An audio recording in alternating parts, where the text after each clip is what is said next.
ہیلی copter حادثے میں جان سے جانے والے ابراہیم رئیسی کا جنم 1960 میں ایرانی شہر مشہد میں ہوا۔ والد عالم تھے اور ابراہیم رئیسی انتہائی کم عمری میں باپ کے سائے سے محروم ہو گئے۔ اس وقت ان کی عمر صرف 5 سال تھی۔ بہرحال والد کی پیروی کرتے ہوئے 15 سال کی عمر میں انہوں نے قم میں ایک مدرسے میں حصول تعلیم کی غرض سے رخ کیا۔ ابراہیم رئیسی کی کم عمری سے ہی ملکی سیاست اور حالات میں گہری دلچسپی تھی۔ بطور طالب علم انہوں نے شاہ ایران کے خلاف ہونے والے مظاہروں اور احتجاج میں بڑھ چڑھ کر حصہ لیا۔ ایران میں جب 1979 میں آیت اللہ روح اللہ خمینی کی قیادت میں اسلامی انقلاب آیا تو اس کے بعد ابراہیم رئیسی عدلیہ سے منسلک ہو گئے۔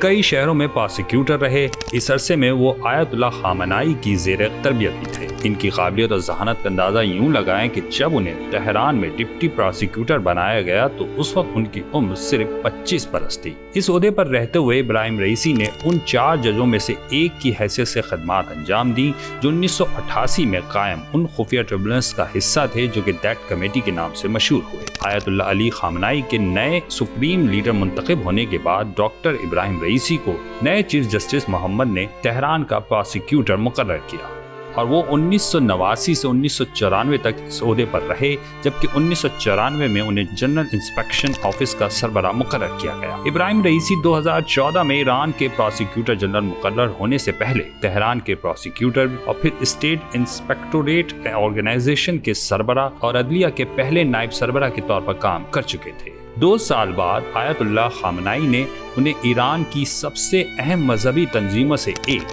آستان قدس رضوی کا نگہبان نامزد کیا تھا۔ 2017 میں ابراہیم رئیسی صدارت کے امیدوار بنے، لیکن حسن روحانی کے مقابلے میں انہیں 38% ووٹ ملے اور یوں وہ دوسرے نمبر پر ہے۔ 2019 میں آیت اللہ خامنائی نے انہیں عدلیہ کا سربراہ بنایا۔ پھر کچھ عرصے بعد وہ ماہرین کی اسمبلی کے ڈپٹی چیئرمین منتخب ہوئے۔ یہ دراصل 88 رکنی علماء کا ادارہ ہے جو کہ اگلے سپریم لیڈر کے انتخاب کا ذمہ دار ہوتا ہے۔ عدلیہ کے سربراہ کے طور پر کام کرتے ہوئے انہوں نے غیر معمولی اقدامات کیے جس کے باعث ایران میں جرائم میں کمی آنے لگی۔ 2021 میں وہ 62.9% ووٹ لے کر ایران کے 8ویں صدر منتخب ہوئے۔ ابراہیم رئیسی نے 2021 میں ایک ایسے وقت میں بطور صدر ملک کی بھاگ دوڑ سنبھالی جب ایران شدید سماجی بحران کے ساتھ ساتھ متنازع جوہری پروگرام کے سبب امریکہ کی وجہ سے عائد کی گئی پابندیوں کی وجہ سے معاشی دباؤ کا شکار تھا۔ اقتدار کے 1 سال بعد ہی ابراہیم رئیسی کی حکومت کو 22 سالہ احاسا امینی کی ہلاکت کے نتیجے میں ملک بھر میں احتجاج کا سامنا کرنا پڑا تھا۔